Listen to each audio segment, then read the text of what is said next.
This is GKW. Welcome to another edition of Good Karma Wrestling. Jonathan Hood on assignment this week. So this week, me, Gabe Neitzel from ESPN Milwaukee, and from ESPN West Palm, we have Brian Rowitz. And it's a tough week for JHood to be missing because, look, a lot of stuff coming off of both pay-per-views over the weekend.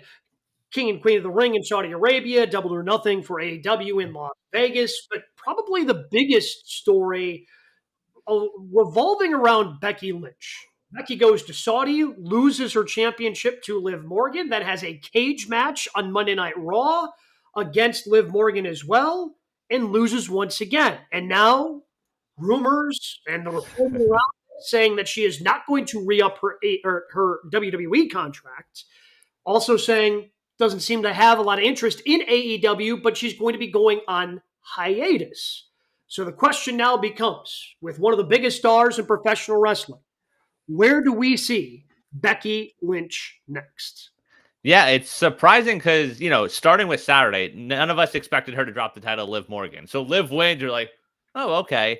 And we had talked a little bit about her free agency and things like that, but we just assumed she would re-sign, especially after Rollins re-signed.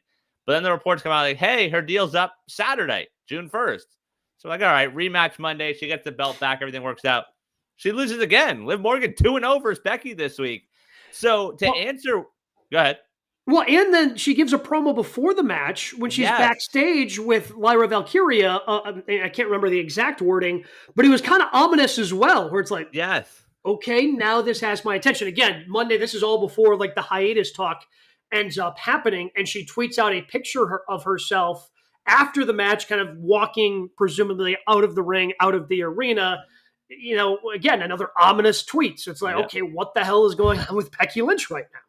And she says to be continued in that. So the fact of her taking off seems to make sense, in life where her and Seth, they're set financially. So she's not going to be chasing a dollar.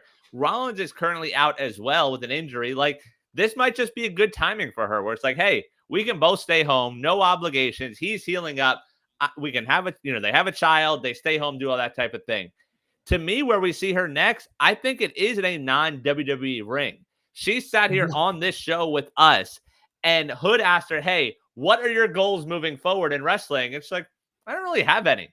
Like, I've accomplished so much, and like reading her book, she talks about that also, where she's done everything she's wanted to do. She's gotten to the mountaintop. She's main evented WrestleMania, and I don't think it's a big-time deal with AEW. I think it's more of a, hey, let me show up where I want to, when I want to, work some amazing matches, work Mercedes one more time, and then just make a bunch of money and wrestle when I want to at this point. I can't imagine. I mean, if we're talking about where we see Becky Lynch next, I can't imagine her outside of a WWE ring. And again, that's because, I mean, Seth is also a lifer, man. Sure. Like, Seth seems to be a WWE lifer. He just re-upped. And like you said, I think there are a couple of things going on right now. And we've had this conversation when it comes to wrestling before of there's no off season. Right. And it's tough to miss someone unless they go somewhere. And this is for the first time in her career where she can kind of step away and be missed and not have to be dealing with rehab or injury or all the other thing, again, going through motherhood for the first time and working your way back from that. And she can go home. I'm guessing as Seth is rehabbing from his injuries, having a toddler, having that age kid running around is probably not easy if she's leaving to go on the road. Clearly, like you said, they're set financially, probably have a little bit of help coming into the house, although I don't know that for sure. But it kind of gives her a chance to take a step back and hit that reset button. If she doesn't have any goals, I think she still loves professional wrestling. But also, I think she does have aspirations of trying some things out in Hollywood, getting some acting gigs, getting into movies, television, what have you. So would I be shocked if the next time we saw Becky Lynch wasn't in professional wrestling? No. Like if she's, making a cameo in some Netflix series or making a cameo in some movie or doing something like that, trying to make some inroads that direction, that would not shock me as well. But I would be shocked if I saw Becky Lynch outside of a WWE ring wrestling under the name of Rebecca Quinn. I just feel like when it comes to her relationship with WWE, does she owe them something? Sure. Like the name Becky Lynch is a WWE name. They made her into the star she is, obviously because of her hard work. but she was never that top billing. Like, she was always an afterthought. She was never Charlotte. She was never Bayley. Like, a lot of her pushes have been accidental. Sure, the push ended up being accidental, but like, right. I mean, I don't think you can call her an afterthought. But how many of her pushes were because of the fans and not because of booking? Were 100%. Like, yes. Yeah, like, I mean, to me, she's like the women's division version of Daniel Bryan / Bryan Danielson, right? Like, where is he right now? Do we still see him in a WWE ring?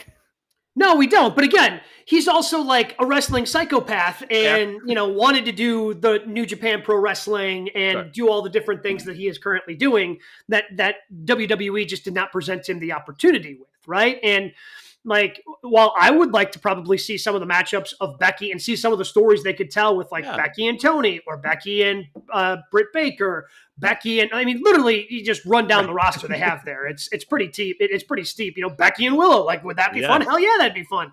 So I think there are a lot of different matches you could have in AEW. I have a hard time imagining her walking away from WWE. If she's going to continue in professional wrestling, I think it's going to continue to be with WWE because that's where her husband is, that her husband's not going anywhere anytime soon. And I think this is just an opportunity for her to, hey, I don't need anything right now. Let's take a step back. Let's reevaluate. Let's be there for my husband as he rehabs. Let's be there for my daughter, which is something she's talked about being very important to her, especially as their daughter continues to get older and older, wanting to be there for her more. So maybe this is her step back from a full-time professional wrestling gig, and maybe she ends up negotiating some sort of part-time deal where she's just popping up for some of the bigger events to continue to try to put young talent over. I actually love the Bryan comparison because when it comes to Bryan, who is out there now wrestling his dream matches, getting to the main event with Satnam Singh, like every young boy dreams of, that he's still someone that I think in the end ends up back in the WWE, like gets inducted in the Hall of Fame, GM or things like that. I could see her taking that path, like going out there, going to Japan, going to Wembley, having these big matches, and in a few years, like, all right, I'm back, like showing up to WWE and doing things like that. Yeah, and that's the thing. Like, if she were to leave, she would also be like Bryan, and there'd be no hard feelings. Right. Like, Bryan's always welcome back. Becky Lynch is always welcome back. I mean, again, once you welcome CM Punk back, clearly everybody is welcome back. But there would be no hurdles you would have to clear. There's no like, all right, let's sit down and kind of work out some things the way that CM Punk and Triple H had to before he eventually went back. But like other people who have left, like Jon Moxley, like Mercedes. Yeah. Like there are conversations that probably need to happen there because they left under, again, Mercedes was fired. Yeah, Mox just let his contract expire and was like, deuces, I can't deal with this crap anymore. There were some conversations that would have to happen there. Granted, both happened while Vince was still in charge, and I think those conversations would be easier to have. But yes, if Becky were to walk away from WWE, I don't think there would be any hard feelings. Oh, she wants to go explore some other things. We'll welcome her back with open arms. And I think Triple H understands that more than Vince necessarily did. Like people are going to have to probably move around a little bit more. Obviously, with what WWE's doing by having, I mean, Ethan Page is saying he hasn't even signed with NXT, even though he appeared on their programming. Held up their world title. Yeah. The fact that Jordynne Grace showed up and apparently it was a three-date deal that she signed with WWE coming over from TNA as their Knockouts champion. Like, he's open to doing business, probably not with AEW at this point, but I think he understands, especially with that old school wrestling mentality, like sometimes you just got to leave the territory. Yeah, you're going to be welcome back to the territory, but sometimes you just got to leave the territory, be missed, and then just have this hero's welcome when you end up returning. If she ever steps foot in an AEW ring, is that the biggest get for Tony? Like, he's landed some big ones. Ospreay's obviously up there. Jericho, Mox. Is she bigger than all of them?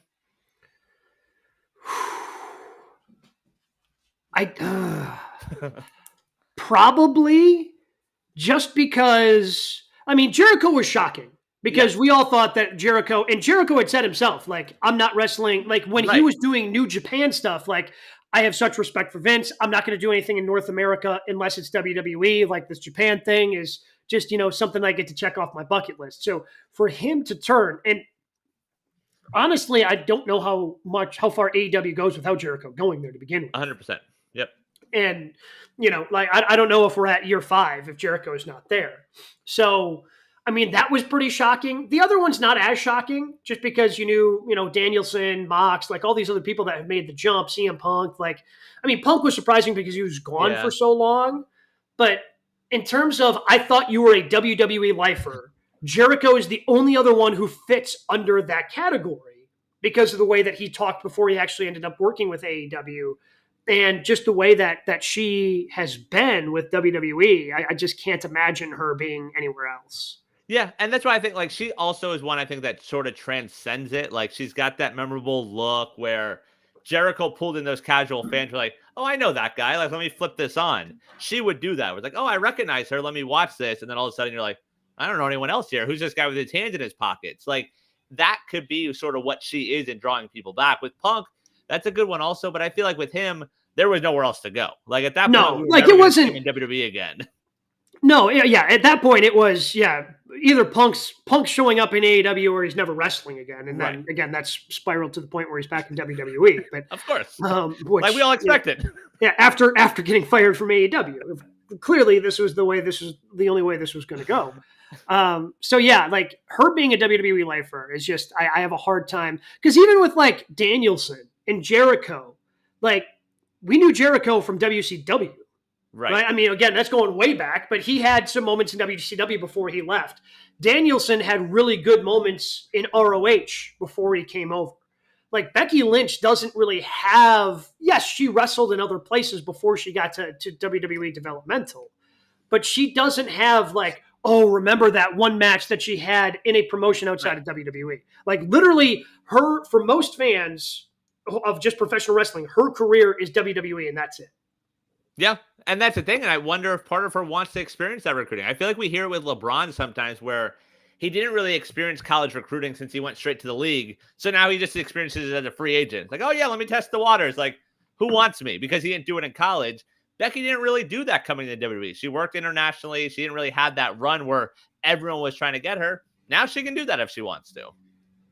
Don't get me wrong. If she shows up in AEW, like I'm going to love it because we're going to be doing exercise later in the show about what a real Forbidden Door would look like. Where again, like the fresh matchups are, could be endless for her. Not to say, I mean, she could have some of those in WWE because they've really been starting to insert some new blood into that women's division, but.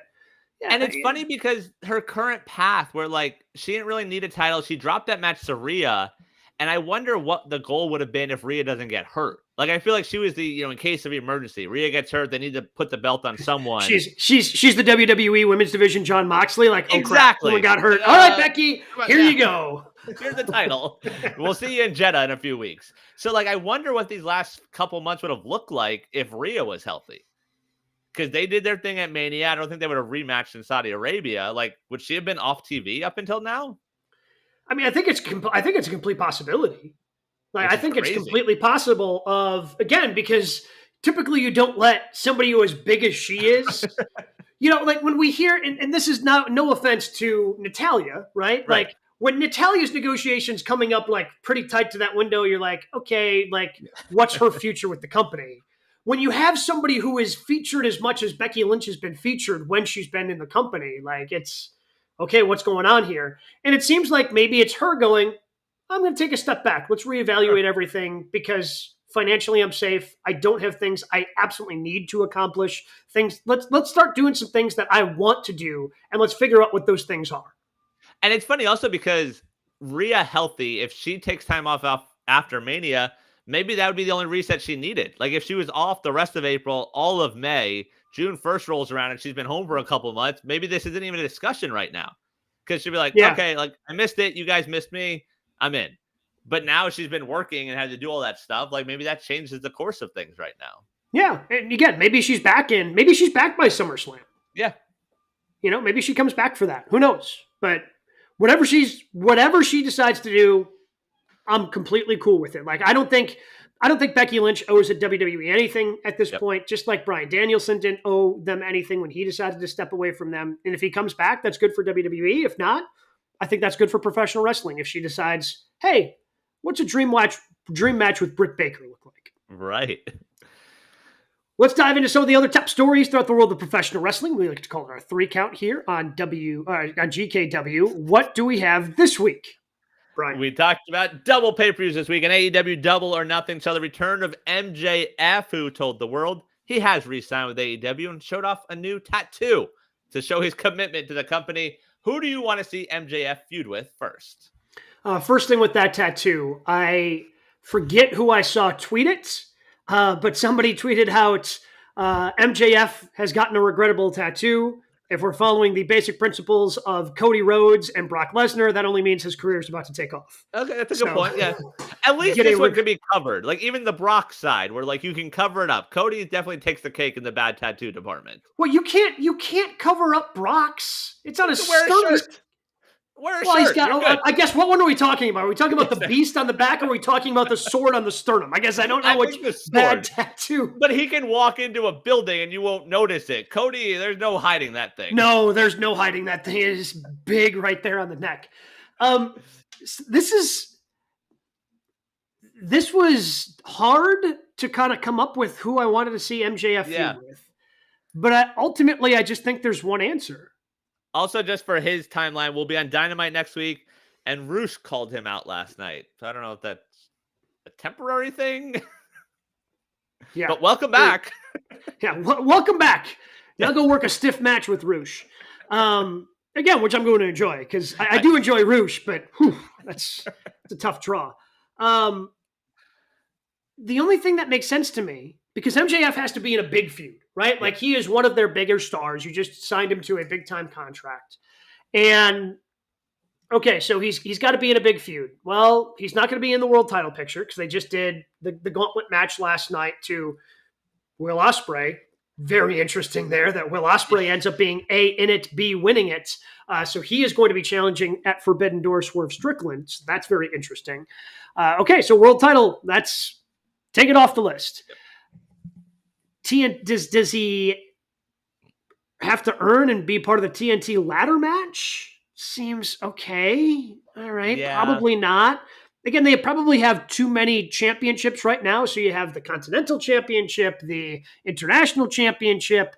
Well, International Champion is also busy unless you decide to double book Ospreay. But to me, MJF, Ospreay, too soon. You don't want to do that right away. That's probably the best match that you absolutely can put on. So to me, the answer is easy. You just got a tattoo that said bet on yourself. And in the middle of that tattoo is a poker chip with the logo for AEW. So he has to be a part of this team AEW, and he has to go up against the Elite. Like going up against the Elite, he has to be one of these people that is trying to step up. So I don't know if that's an Okada match. I don't know if that's something where he gets a partner and ends up going up against the Young Bucks. I don't know if it's just a one-on-one match with the scapegoat Jack Perry. But I think he has to be involved in this whole Elite storyline because it's the only thing that's big enough and makes sense at this point. Because clearly, even though he's our scumbag and he's kind of this tweenerish, not heel, not babyface, you got an AEW tattoo on your body, man. You're defending AEW against the Elite in what they represent. So in terms of his timeline, and I know there are reports about the Adam Cole involvement, we never see that match now, do we? Cole and MJF, like that was the end of it Sunday. Yeah, which is again, it's a bummer. Yeah, because but you have to do something. Like you can't just keep MJF out, right? Like you just signed MJF, and okay, MJF, okay, Max, we got to keep you out until Cole's healthy enough. Like it seems there's some complications going on with that, and it just sucks because pro wrestling's better when Adam Cole's around. Yeah. And even just him being there, cutting a promo, taking a bump from MJF on Sunday night was awesome. It was great. It was cool to see Adam Cole. And we've had Adam on the show a couple of times. Britt Baker he appeared with. And you know how important professional wrestling is to this guy. And the demons that he had to fight when he was coming back from the previous injury. And it seems like he's almost being tested by that again this time around. It's just unfortunate. It sucks.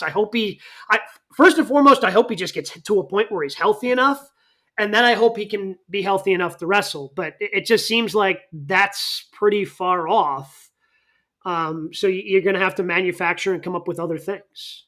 So the only things I was able to come up with, like, I don't think there is an obvious this is what he's doing, because I think the plan was always him and Cole eventually, and obviously we're not getting that. Basic, but like him versus the Callis family, like he's so over the face. That was the other thing Callis that I such a thought. heel. I don't know. And eventually you get Ospreay to join him on, like MJF pulls Ospreay away because Ospreay's breaking away at some point from the Callis family. Still sort of weird he's not. Like, I don't quite get that whole story, but more power to them, I guess. So like you have that.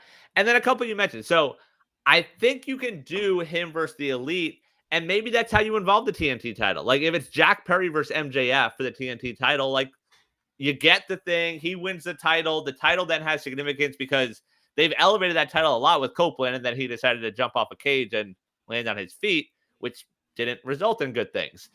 So maybe you do it that way, and then the Elite's pissed at him that he took away the TNT title from Jack Perry, and you have a story that way. Yeah, again, then he would have to do a qualifier match and do all that whole, because they're doing the ladder match at Forbidden Door for the TNT Championship. Or he just comes out, doesn't have a match at Forbidden Door, and just costs Jack Perry. I don't know. Yeah. And then the other one I had, you mentioned Ospreay. I also shocked last night. I was like, wait, we're doing that now? Like, that and Swerve has been my dream at Wembley. Could you do it to where it's Ospreay MJF for the international title at Forbidden Door? MJF wins that, and then Ospreay loses in the main event also because he's so tired. Rematch at Wembley, and you do it that way. Well, I mean, so the fact that MJF is back now, and the fact that they're putting... I don't know if they're trying to merge any of these titles, because again, they have so many, like to the point where the commentary team last night like got the Continental and International Championship confused. So it just there's probably too many if you're trying to keep track of all of them. So I think, I don't know if they're trying to merge any of them together the way they kind of did with the trios, like, okay, we've got a unified trios champ. That's really all we need right now. I don't know if they're going to end up doing that with what they're doing with Ospreay, but the fact that MJF is back now, I mean, what's a bigger match? Swerve versus Ospreay, or Ospreay versus MJF? But is MJF the heel in that situation? I mean, yeah, because he's always kind of a heel. He's our scumbag. I mean, he's still kind of a good guy because he's our scumbag. I mean, that's the beauty of the he's our scumbag character, is that he can still do all the heel things, but he just gets cheered for it. Yeah, I guess that would. I mean, because whoever faces Ospreay is going to be a mega heel at Wembley. And I don't know, it just feels, and I guess, yeah, you tie it back in. That's 2 years in a row MJF main eventing at Wembley. Like, yeah, I guess you could go that route, but that's still a couple months. So, like, is he just treading water until then? I don't know. And that's why I have no idea what he does. Well, again, so I don't know if he gets in with the Elite and then he gets into the main event at Wembley. I'm not sure. Yeah. But he's also one of those guys where we learn, like, he's not going to wrestle every week. He's not Brian. Like, it's going to be special when he does wrestle. Correct. Which is why I think him doing a qualifier match was interesting. Right. Fair. But yeah, so I don't know what they ultimately do. I think obviously you have to put him on the Forbidden Door card. Right. He still just needs to be a constant presence on television, which is all he's ever really been in the past, right? Again, keeping that attraction of him actually wrestling special. And I think you continue to do that. And if, you're looking to put on the biggest match at your biggest show is Ospreay versus MJF. So off of that, the Ospreay stuff, I guess, do we end up not seeing this match at Forbidden Door? Do they not believe in Swerve? Like, in your head, how do you explain the fact that this is happening already? I have no idea. My guess is they don't believe in Swerve. Like, that's the only thing that I can make sense is, okay, they don't believe in Swerve. Right. Because Ospreay, unless they do something funky like you mentioned, where they have him double dip, and because I'm trying to figure out, okay, when's he actually going to lose a match in AEW? Right. So when does that happen? First match, does it feel right the first match to be that he loses is to Swerve Strickland right now? That doesn't feel right to me. No. Unless they do something funky. And oh, by the way, right now, I mean, you mentioned, okay, so who's the heel in this situation? Who's the heel in Swerve versus Ospreay at Forbidden Door? Those are two of your 5 biggest baby faces right now. Yeah, maybe Yeah, they're right up there. I'd say maybe 2 of the top 3 even. Yeah, you guys. I was just saying 5, just got to be safe, because I didn't want to have to put together the list right off the top of my head. But like, these are 2 of your top baby faces. Yeah. Like, everybody. Also, Prince Nana is just. We need to protect that man at all costs. The way he came out, just sipping his coffee, and then threw the coffee so he could start doing the swerve dance, was spectacular. Out. Prince Nana's shirt. Saw him tweet about that today. Be a member of the dance crew, I believe it says. So yeah, it's like Swerve and Nana are over. They're super over. Obviously, Will Ospreay is super over. I was very surprised to hear his music, see him enter that event last night. Yeah, and that's the thing. When he entered, it was one of those like, okay, he can lose this match and not lose. Like when you have just correct, because he doesn't even factor into the decision, right? Like he does a really cool move on the outside, gets held up by that, and then something else happens in the ring, and that's what costs him. Yeah, I never expected him to win last night. Like there were plenty of guys in that match, like, okay, we could do this, we could do that, like little thing, and then he won. I was like, oh, that's what we're doing. And also, it's weird with the Forbidden Door aspect. Like when most of that card is champ versus champ, I saw tweets. Why not just do Swerve versus Mox? Like, just do champ versus champ. You don't need to put the titles on the line, but here are the 2 world titles at the Forbidden Door pay-per-view. Again, sometimes the most obvious answer is the simplest answer and the best answer. But, based on some of these stories about AEW and how it's 2019 WWE and they're booking by the seat of their pants, whenever that happens, and as we know, like sometimes you stumble into good decisions. A lot of times you stumble into very bad decisions. And Swerve versus the reason why I think you were wanting Swerve versus Ospreay to be wait until Wembley is because you knew it was going to deliver. Like we know it's going to deliver no matter when you do it. But it seems like by doing this, you're going to end up cutting the legs off of Swerve, and you didn't need to do it with Ospreay. Like you don't need to put the world championship on Ospreay right now. You can still continue to have him climb, and also then he doesn't need the current title he has that you just put on him this past weekend. Yeah, that's the other thing that makes no sense. I mean, I'll give him credit. At least the ROH titles aren't involved, so maybe they've learned from their mistakes. Maybe I'm jinxing it, and these 2 are the ROH tag champs a week from now.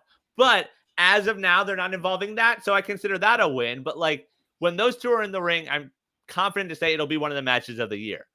But why not wait for your biggest show of the year at Wembley as opposed to this show that I would say is the opposite? Is their worst show of the year in Forbidden Door? Like it's thrown together, it's other companies. Like it's their weirdest show of the year without a doubt. It's their weirdest show. I don't know if it's the worst. I mean, they're again, because this is just about putting together really good matches, right? Sure. It's not necessarily about building stories necessarily. Because a lot of times, again, you have somebody from CMLL show up last night. It looks like she's going to be challenging Mercedes for the TBS championship, or maybe putting the New Japan Pro Wrestling Strong Championship on the line as well. So there's just going to be a lot of cross-pollination, and it's just a card where, okay, this is just about matches. And again, I think their most WWE pay-per-view. Like we talk a lot about those shows being skippable, where you're not going to miss much. Oh, yeah. It's a good wrestling show, but that's it. Yeah, it's like an indie show. Yeah. Like, yeah, I mean, there's going to be matches you really want to see and don't want to miss. But other than that, like there's not going to be story-wise. Yeah, but although now, I guess maybe to their credit, maybe to their detriment, there are things that maybe you can't skip because there's going to be a new TNT champion. What the hell are they doing with Will Ospreay? Who is MJF going to be feuding with? There are a lot of questions in AEW right now, which, again, can be a good thing because you want that intrigue. You want that mystery when it comes to your pro wrestling. At the same time, if you don't trust the person making the decisions, that can lead to some disastrous results. And again, it feels like we're 50-50 with Tony Khan. Sometimes there's really good things that he does. Sometimes there's not very good things that he does. And you just don't know how it's going to play out. And I'm very curious about his decision to put Will Ospreay in there right away because all those other things happening, the only thing that makes sense is, yes, MJF versus the Elites, I think is something that you can write. Like I thought about, okay, what if MJF goes after Mox and the IWGP? Oh, that doesn't really seem like something he would necessarily care about, right? Like in character, I don't know if MJF cares about the IWGP championship. Okay, so you got to throw that one out. I don't know who he would even start to feud with in the Callis family. Right. I mean, you just feed them guys. Like, you have Trent. They seem to be pushing him hard right now. You could do something there. And then you get an But that's awkward... the thing. Now you're just feeding people to MJF, and then you're cutting the legs out from Trent. You're cutting the legs out even more from Takeshita, from some of the people that have been in there and have lost some matches. So I think MJF going up against the Elite, he can afford to lose some matches because he's MJF before he ultimately maybe is the guy that puts an end to this version of the Elite and the EVPs and all of that. Yeah, I think that's fair. What do we got at number 2 this week?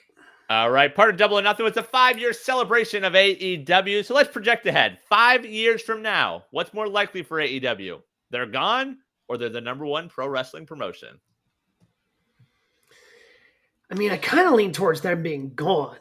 And that's not, and look, I don't think they're ultimately going to be gone, but when WWE has and I understand it's more complicated than 10 years, $5 billion.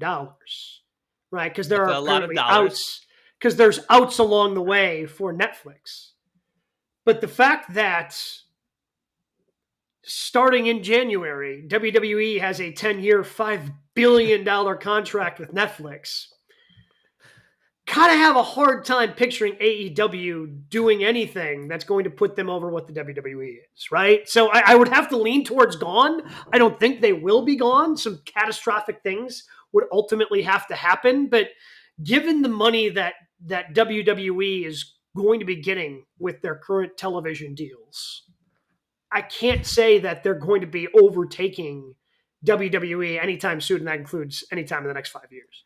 So I look at the Netflix deal as a big part of it also, but I look at it in the other way of, does the accessibility of WWE, I guess, going down, like, does that impact things? You're not going to be flipping through the TV, and I'm sure not a lot of people do that anymore, but they're still getting almost 2 million people to watch every week, where you can stumble upon Raw on a Monday just flipping through the channels. Like, oh, I wonder what's on. That doesn't happen as easily when they're on Netflix. No, you got to search it out. Right. You have to search for it. Maybe it's there on a Wednesday afternoon when you're looking for something that's on the home screen. You're like, oh, I guess I could watch that. Like, could that ultimately hurt the WWE? Could all these international shows where they're making hand over fist money and charging whatever they want, could that ultimately hurt them here? Where every single show is going overseas, where like, well, what am I? Like, the only time I can go see him is Mania and spending all this money. Like, could that be something that hurts them? Like, I feel like the only way AEW passes them is if they get hurt. Like, I don't know what different AEW can do. So that's the only way I see it possibly shifting the other way. Well, again, if you get people like Becky Lynch to jump ship and go over there, we talk about in AEW, something has to get hot, something has to pop. Sure. That's true of WWE in the next 5 years as well. Because as hot as Cody and the Bloodline were for the 3.5, 4 years, whatever that ended up being, right now there's nothing that hot. No. So they're going to have to kind of to continue this momentum once we start that build towards SummerSlam. And again, then SummerSlam in 2026, when you're going to be, doing 2 nights of SummerSlam. Like, you're going to, that to me is the only way that they pass AEW would pass WWE. If they try to do too many things and try to expand themselves where they have this 2-night SummerSlam in Minnesota and they're doing it in a football stadium and they can only get 20,000 people to show up. Right. Like, because that's the danger, is WWE trying to do too many things too quickly. Because we talk about it with the NFL, where they're playing all over the world and every single day on all sorts of platforms. And we look at it and it's like, yeah, this might not work, but it's the NFL, so it's going to work. Is the WWE as bulletproof as the NFL? Because they're operating like it right now. Absolutely not. Right, but that's how they're operating. Oh, I understand that. And that's like a TKO thing, right? Because now they're trying to also have weekends where you have UFC, WWE, and in the same, same city and doing some of the same stuff. So, the NFL can do it. And again, the NFL doesn't usually it takes them a little bit of time. Like, okay, here's a London game. Oh, here's a game there. Here's a game there. Hey, we've done Christmas 3 years in a row. Well, what the hell? Let's do it even though it's on a Wednesday this year. Let's heat check this, right? And it works out because it's the NFL. Because as a culture in this country, we are addicted to football. We are addicted to professional football. We are not addicted to professional wrestling. Right. And that's the big difference. we are just a few years removed from WWE trying to work Allegiant Stadium and be like, well, this ain't working. Like, let's go somewhere else. And, they'll sell out Allegiant this year and they're hot right now. But like, we've seen the ebbs and flows of the WWE. And if they go down, and I think a lot of the knocks on AEW right now is they're almost too WWE like. Like, I think a lot of their boom was they were the alternative. Like, it finally gave wrestling fans like us something to watch. Like, it wasn't sports entertainment. But now with Hunter in charge, they're becoming more pro wrestling again. But as they try and do more and sort of toe that line between wrestling and sports entertainment, I could see them falling a little bit. And maybe that's the chance AEW needs to jump over them. Yeah, and I think that's a little more WWE becoming like AEW, but also AEW. What they needed to, in order to grow, they needed to do more storylines, which is more of the sports entertainment aspect.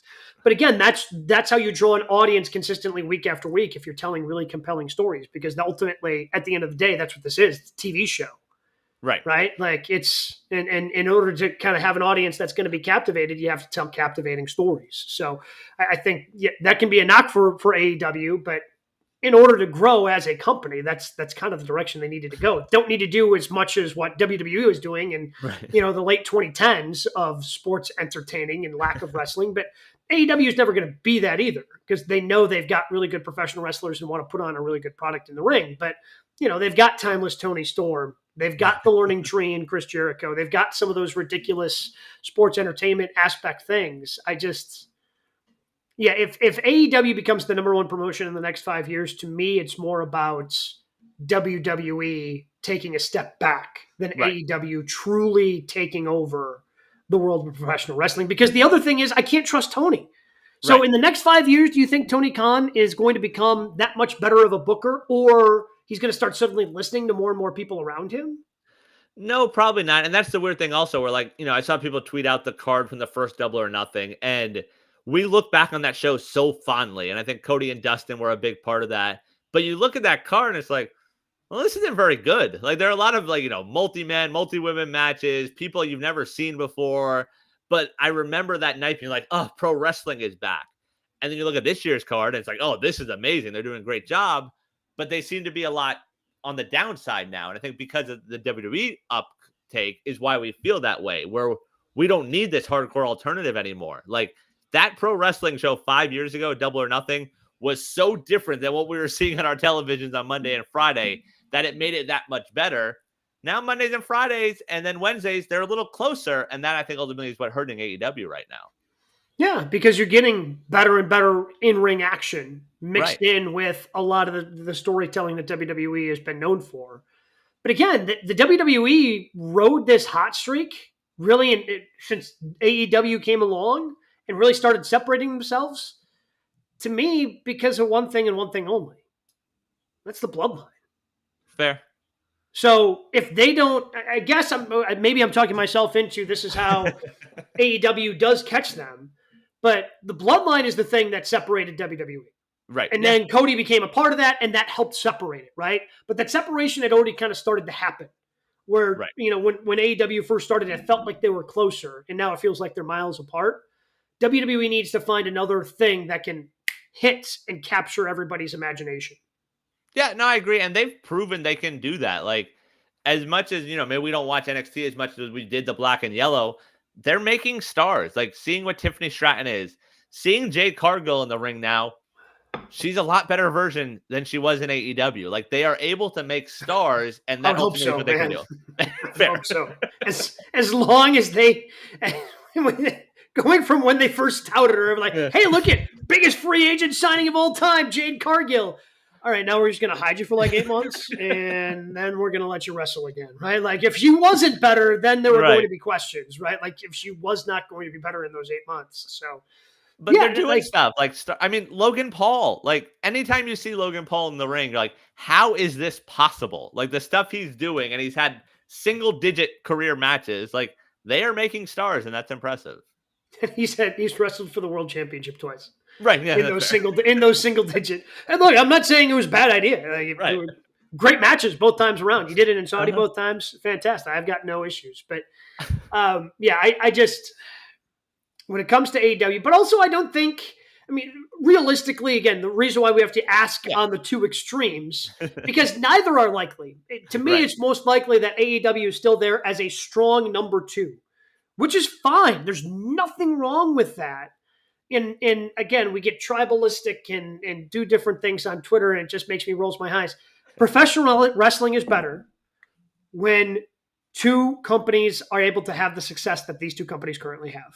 100% like agree. If you are somebody who loves professional wrestling, if you are somebody who loves it, you're not rooting for AEW to close their doors. Right. Because you want a spot to watch Swerve Strickland, to watch Will Ospreay, to be able to watch Sky Blue put on a hell of a match on a Wednesday night against Mercedes Moné, to be able to watch Samoa Joe go, hey, I'm actually the one who's going to put Hook underneath my wing. Yeah. Like there are so many good things going on in AEW, and you just want that as a professional wrestling fan. More wrestling, more opportunities is only good for everybody, because again, some of these people are going to be moving back and forth, and that's also a good thing for the industry.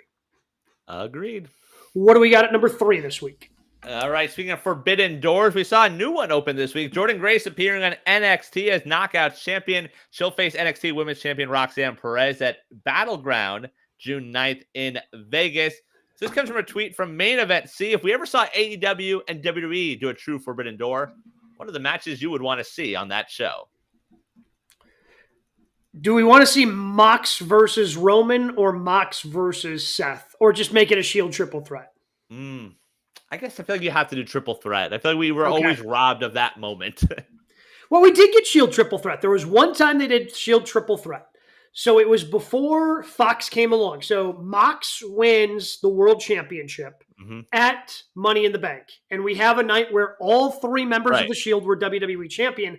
At the very next pay-per-view, which was the last one before the WWE draft, before they split with Fox coming in, they did a Shield triple threat that Mox came away victorious. Do not remember that in the slightest. I just remember us never getting it at Mania.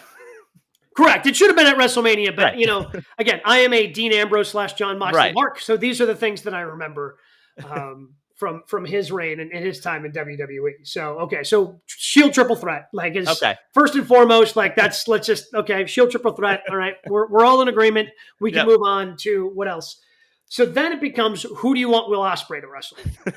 That's the top of my list. I wrote Ospreay first, and I'm like, how do I fill this in? And I have a few, and I'm like, it's so hard to pick because it could literally be anyone. You can put him in with Tozawa, and I'd be okay with it. I put AJ. Okay, I have that.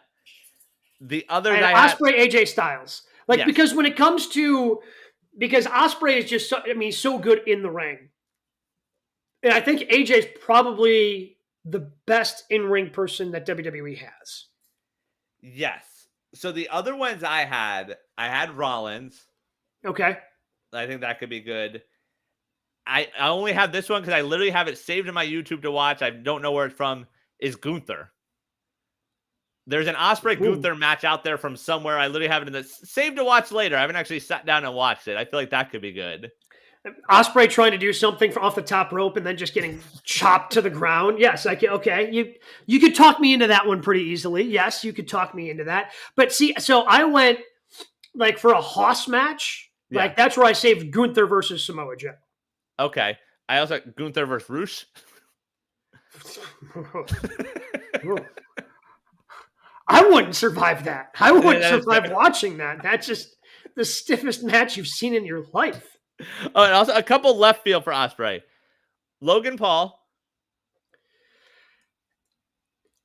Ultimately, that's probably the match. Yeah. As much as I would like Ospreay versus AJ, and you can use the New Japan thing as any sort of storytelling, realistically, Ospreay versus Logan Paul's probably the way to go if we're building an AEW WWE Forbidden Door pay-per-view. And then the other one I had, and I did I felt weird writing it, Punk. Could Punk survive an Ospreay match?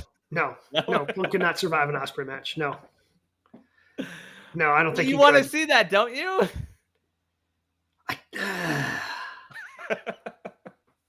Maybe. Probably. So. Yeah, yes. I think you could go a number of different ways with Ospreay, but ultimately I think Logan Paul probably gives you the best match you can have. Yeah, and I think that could be fun. And Logan Paul is the heel, getting rubbed to death. Like, that could be a fun one. Also, I wanted to see, because the AEW still is like stacked with tag teams. So ultimately, I went Young Bucks versus the Usos. Okay. So I went Bucks versus New Day. Okay, so it's a flavor. Like, who do you want? Because I went Lucha Brothers versus New Day, because I think the Lucha Brothers are also really good. So again, I would have 2 tag team matches on this card, because I feel, and again, I guess maybe this ends up being disrespectful to FTR, but we've already, like, FTR was in WWE. Yeah. We saw a lot of these matchups, so I kind of feel like they almost get pushed to the side. I agree. I was had their moment in trying to find a spot for FTR. I was like, is there anyone newer in the tag division they haven't worked yet? You could do, it would be the Creed brothers, I guess. Yeah. Because really WWE, despite everything great that the WWE still does, it has gotten better. One thing apparently that Vince and Triple H agree upon is they don't give a bleep about tag team wrestling. Just do not care. Could not care any less about tag team wrestling. Agree. Like, just trying to think about, like, the champs. Like, it's always like, who are the champs again? Like, you forget that Monday. Yeah. Well, I mean, again, at least they're doing things with Miz and R-Truth. Like, you're having fun with it. Like, I legitimately forget every single week that Austin Theory and Grayson Waller are the SmackDown Tag Team Champions. Excuse me, the World Tag Team Champions. Whatever. It's the SmackDown champs. Yes. They make it easy on us. Women's division. Yeah. Oh, one more in the men, and I think from a storyline standpoint, you do champ versus champ, Swerve versus Cody. Yeah, I was trying to figure out where to put Cody, because again, that's the other thing. Like, you saw a lot of these matchups. Like, right. Well, no, Cody versus MJF, we've kind of already done. I mean, I guess you could re-hit. I mean, we've done Shield Triple Threat, as I put it out before. Sure. Again, it was a decade ago at this point, or almost a decade ago. But you could probably reheat MJF versus Cody again. Yes, you could do Swerve versus Cody. But yeah, he worked with a lot of those guys already once. Yeah, I don't remember him and Swerve, but I think those two as, like, the champions, as the face. Yeah. Like, it could work out with them. And we know Cody can go in the ring, and obviously would do that with Swerve. Orange versus Sammy? Ooh, I'd be in on that. Yeah, I'm just, again, I that was one that I thought, if we're talking, men's kind of middle of the card matches, I think that one would be one that would be a lot of fun. I feel like you need someone for KO also. KO MJF for the mic work leading up to it. Oh yeah, that could be really good. Again, in an incredibly fresh matchup. Right. So yeah, women's division, it's weird. Like, you talk about, like, the things we've seen already, but, like, top of my list was Bayley Mercedes. Well, I mean, sure. You can see if they can heat that up. Top of my list there was Becky versus Britt. Okay. Because I still look at Britt as, and it's changed now that Mercedes is there, but I look at Britt, especially as the original, like, as she's the star of the AEW women's division. Becky has been the star of the WWE women's division. Yes, we don't know Becky's whatever, but again, we're fantasy booking an AEW WWE pay-per-view. Give me some leeway here. So Becky versus Britt would be my headlining part of my triple main events that I'm putting together for AEW WWE Forbidden Door. Becky versus Britt, just as, like, the two that have really been the standard bearers for their division in their respective companies over the last handful of years. If we get Hugger Bayley, could we get Bayley Willow in the nicest, happiest match of all time? That will also deliver in the ring. Yeah, I mean, you could probably do something like that. Yes. Okay. The most smiles delivered in the history of professional wrestling, with Willow versus Bayley. The other one I had just for women is Toni Storm versus Asuka. And I don't know if they've crossed paths at any point, but I feel like that could be fun. I was thinking more, how would Bianca Belair deal with the ridiculousness of Toni Storm? That's fair. Yeah, that could be good. I'm trying to think how they would do that. Yeah, I don't know how it would happen, but like, that was just my weird mind going, well, I know they would have a really good match. I'm not sure how this story would end up eventually working. But these are two big stars within their respective companies. They have to be on this card at some point. Yeah, and that's the other thing. So, like, the reason this is asked is because of the Impact stuff, the TNA, what they're doing. Jordan Grace showing up on NXT. Apparently, that door is open. Like a bunch of tweets about Moose and Drew McIntyre tweeting back at each other about the TNA World Title. Like, you go back to your point from earlier. Wrestling is better when we have options, and wrestling's even better than better when their companies are working together. And like, shout out to Triple H for making this possible and doing something like this. I know TNA did it with AEW in the past, but the fact that we can see this and not expect it, that's a win for wrestling fans. Oh, yeah. And that's why, again, I think that's been part of the reason why AEW has been successful, because they've done the stuff with TNA in the past. Obviously, they have Forbidden Door. Now they're trying to fold in CMLL. I don't think is going to have as much success as the other ones, just because outside of Mystico, I don't know how much excitement or knowledge of CMLL the North American fan base has. Now, I'm not saying that also the impact of that. I saw tweets this week, and I don't remember the list, but there are guys that are not allowed to work the same show as CMLL guys because of their AAA relationship that are on the AEW roster. I think Roosh is part of that, which sucks to see. Yeah. So that's unfortunate. But obviously, New Japan and the way that guys have gone over there, obviously Mox is on television every week with the IWGP Championship. That's only helped AEW. Again, because AEW has kind of become that number two company, I have a very hard time picturing, like WWE. Again, the reason why Triple H calls it a pissant company is because he actually does see it as not a big threat, but he does see it as a direct competitor. Yeah. Right? That's the reason why he tries to tear it down, right? Like, I mean, he looks at AEW as more dangerous than TNA. Like, okay, who cares if we work with some people from TNA? Like, that's going to raise their profile. It helps us out with, having this working relationship and keeping matchups fresh and new and doing all these different things. The way, again, because Triple H is an old school guy, the way people used to work the territories, it's very, very similar to the way old school things used to work. Yeah. And I think also, like, when Ospreay doesn't sign with WWE, that's a loss for WWE. When Naomi goes to TNA, from a WWE standpoint, it's like, all right, like, it's just delaying until she gets back here. Like, it's not oh, we lost out on her. It's like, all right, they're eventually not going to be able to pay her. Like, she'll be back home in no time. Yeah, exactly. That's the difference between those two. 100%. Now, I would love to know if this would ever to happen. The politics of how you decide who wins and who loses matches, would be... Get excited for double countouts. There's a double pin. What? Guys tapped out at the same time? What are we doing here? Danielson would be in every match just so he could take the pins. That would be the solution. People from WWE are lining up to work with Danielson just because they know they're walking away with a win. They just know.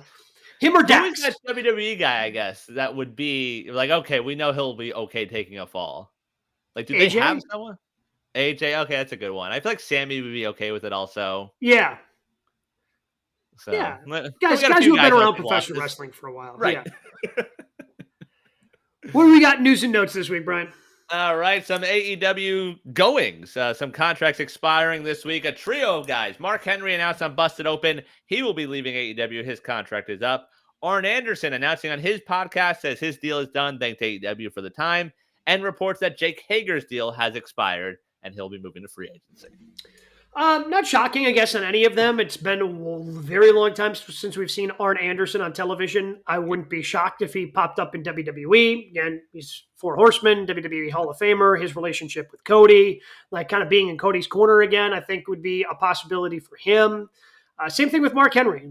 It just didn't work out, right? Didn't work out as well as you wanted for him on the commentary booth. He's still a busy guy. You don't need to be paying him to really basically do nothing. Same thing with Hager. We haven't seen Hager on television very recently. I mean, he kind of hung on a little bit with 2.0 when the Jericho Appreciation Society kind of fell apart, and he was hanging out with Ange and Daddy Magic and Garcia. But now, Ange is off getting married, and Daddy Magic, I guess, is just kind of the manager for Garcia at this point. So he hasn't been on television, hasn't had a role. And really, even though he was in all those Jericho groups, did he win an AEW match?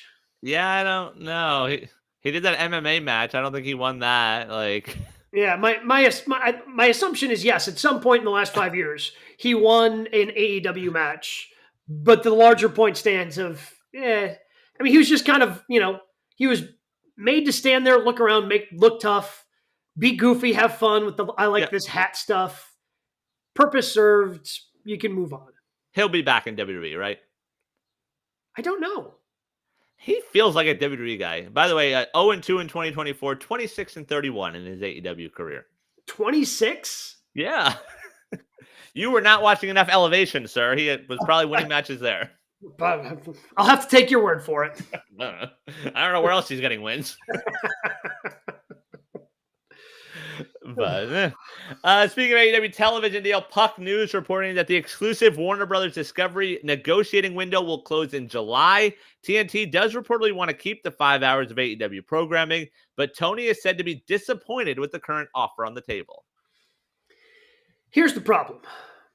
All right. You can be disappointed if you're Tony Khan. Great. Who else is bidding on this? Right. Who else wants to get in professional wrestling?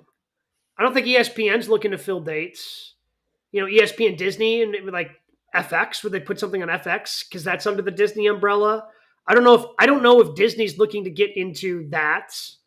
I just don't. I look around at the landscape, and everybody's merging together, everybody's coming together. I don't know who would actually be willing to pay what Tony Khan probably wants. Right, because that's the issue. I think it's more of like not looking at who wants them on TV, but who wants them to stream. Because the fact that AEW streaming doesn't exist yet, and the pay-per-views you're ordering every month, like that can ultimately be the thing that I think draws them the most dollars. But I don't know who that is. 100%. And the fact that it's not Max yet is shocking. Yeah, and they've got their own issues trying to figure out what they're doing with the NBA, but Who knows what's going on with them. If they lose the NBA and pro wrestling, baseball and hockey, I guess, is where they're putting all their beans. And I feel like that's part of the Tony disappointment. I feel like he's just assuming like, well, they're not paying the NBA. That's extra dollars for us. And I don't know if that's how it works. No, I don't think so either. And look, you're consistent deliverer, in terms of the 700 to 800. Every once in a while, you'll pop and get to 1 million, and you're a consistent performer. Like, and you're always rating in the top 3 in your time slots, which is always a good thing, and things that these companies are looking for. But I just don't. My guess is Turner's looking at this from a business decision of, okay, yeah, just because we may be losing the NBA, we're not going to overpay for AEW. Right. Because I think they're looking at it the same way I am. They're looking around going, who else is going to bid on this? Right. So I don't know, we'll see how that goes, but something to watch the next few months. Will Ospreay, talking a comic book about his old foe, Ricochet, says he wants to wrestle him again. He says he doesn't know how much time Ricochet has left on his WWE deal, but he thinks it's up soon, and he wants people to know, quote, there are people here that genuinely appreciate his work. He adds Ricochet is the effing bar, and he's sometimes getting a little sad keeping up with Ricochet in the WWE. Didn't realize that they were so tight. Apparently being the speed champion isn't going as far as Hunter was hoping. That, still making Will Ospreay sad when he's watching his buddy tuning into WWE programming. Would I love to see, yes, Ospreay versus Ricochet as a match? Absolutely. Yeah. Otherwise, Ricochet's just a mid-carder. And again, there's nothing wrong with that. You need mid-card guys. Not everybody can be at the top of the card. And Ricochet, to me, has had a really good WWE career because he's had high-profile matches. He had the match against Logan Paul. Again, you're not going to win that because you're going up against Logan Paul, and Logan Paul needed to pick up some victories here and there. So, like, you're still in a high-profile position. You're featured on television every week. You're just never going to be the world champion, and that's okay. Yeah, and he's won the IC or US title or both or something. So, like, he's been given titles. Like, does he reach out to Ospreay and be like, hey, I don't need you doing this? Like, I feel like this doesn't put him in a good spot. But then also, this happened, I believe, late last week. Then Monday it was Ricochet and Dragunov. It almost felt like, oh, he's being wasted here. Watch this. So. Yeah, I mean, maybe. Who knows? Yeah, maybe it ended up working out in Ricochet's favor. Who could say? Yeah. Finally, news and notes. Some history made in pro wrestling yesterday by the Nepal Women's Wrestling Foundation.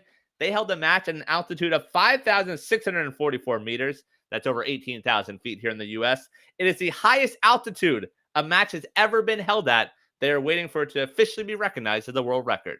Did you watch that one? I did not. No, I missed it. I'm sure you did. I'm sure you were locked in. You're going to have to send me the YouTube link so I can watch the wrestling match at the highest elevation of all time. It's a good spot. World records. You can't top it. I mean, you might be able to. I don't know. I mean, Darby Allin's going to be, presuming he's ever gets healthy enough, he's going to be climbing mountains soon. Maybe he takes somebody with him, has a match up there. That is a good point. 24/7 title up there. Like, you figure something out, and then he holds a world record. Should be able to figure it out pretty easily. Get somebody else there with the phone, just kind of holding it up, making sure you record it. Yeah, you could knock this out. We could figure it out. What did you have on your list for matches of the week? All right, my first one, it's a cop-out. It is all 3 women's matches from Double or Nothing. Starting with Thunder Rosa and Deonna Purrazzo on the pre-show, Toni Storm versus Serena Deeb, and Mercedes versus Willow. Was that the best buy-in match of all time? Probably. Nothing comes to mind, but that was one where I'm usually okay missing it, and I skipped whatever the next match was. I think the Acclaim was in it. I was like, I want to see this one, and those 2 delivered. Yeah, no, it was fantastic. Yeah, I was getting ready. I was running all over. Getting some food. Had to go pick it up. But before I went to pick up the food, I made sure I watched that match. Right. I made sure because it's oh yeah, that's right. I got to watch this match because it probably should be on the main card, but whatever, it's not. But I'll watch Purrazzo and Thunder Rosa, and it was spectacular. I will say Sunday felt like their best night of women's wrestling. All 3 of those matches got time. All 3 matches delivered. And the fact that I'm able to put those above an Ospreay match that was also on that show, the Toni Storm Serena Deeb, it was they were said, hey, this is what we should do. Give us the time. And they took advantage of it. And we knew Willow and Mercedes would deliver, and they did. Yeah, I don't know what happened with that Ospreay Strong match. I agree. And I love Roddy. And I know the last show, he showed that he can still go. And something was missing. Well, there was too much of the, and again, maybe they're legitimately checking on him when Ospreay went down and hit his head on the outside. There were just too many okay, what's happening here? I'm not quite sure what's happening. Is this there were too many kind of lulls in the match. Not that it has to be 10 or 11 at all times, but it was okay, is he actually hurt? Is it? And then something else happened later in the match where you're okay, should I be? There was just too many. It just seemed to be maybe a little overbooked. Maybe they overthought it just a little bit. When these 2 could have just gone out there and had a tremendous match. Yeah, but a good job overall with the women's wrestling. Saturday, Gunther and Orton, the King of the Ring match. Yep. I liked Cody and Paul better. Oh, really? Okay. Yeah, I liked Cody and Paul. Again, the camera angle or the camera shot they had of Logan when they kind of spun around him and it was almost the 360 thing when he's sitting on top, and I mean it made its rounds on social media everywhere. But when he's standing on top of the turnbuckle before he splashes, that's they're doing cooler and cooler things with Logan Paul, and I just thought that match really delivered. Apparently, that was his idea to have that drone shot. Not shocking, around. Right? Not shocking. So, but again, but another one of those matches where you're come on, man! How is this? It makes no sense. How are you this good? Right. I agree. My last one, I enjoyed the Gauntlet Battle Royal last night. I love the concept. I thought they did a good job of, while it might not have gotten a reaction in the moment, some of the CMLL and New Japan guys were I don't know who this is, but we'll probably be seeing them over the next few weeks in advance of Forbidden Door. So I thought that was a good setup, and I enjoyed the match despite the ending sort of being weird and not making sense. Yeah, I kind of like the concept of it. Yeah. Casino, because they always do, the casino battle royale. So that, they're putting their spin on these, traditional wrestling matches. So the fact that it's not a traditional gauntlet where one guy gets pinned, next guy comes in. No, we are just going to blitz the ring and the first pinfall wins. That's utter chaos. And it had you on the edge of your seats, because then now you're just getting blitzed for the final 20 minutes or 25 minutes, whatever it ended up being of the show last night. That was really good. But also, our girl Sky Blue really delivered too last night. I feel that leaves a shout out of Sky Blue versus Mercedes. That ended up, like in terms of traditional wrestling match, that was the best match that they had on the card last night. And then the casino, but again, I thought that was a really strong ending of the show with the casino gauntlet match. But I thought Sky Blue and Mercedes were really good.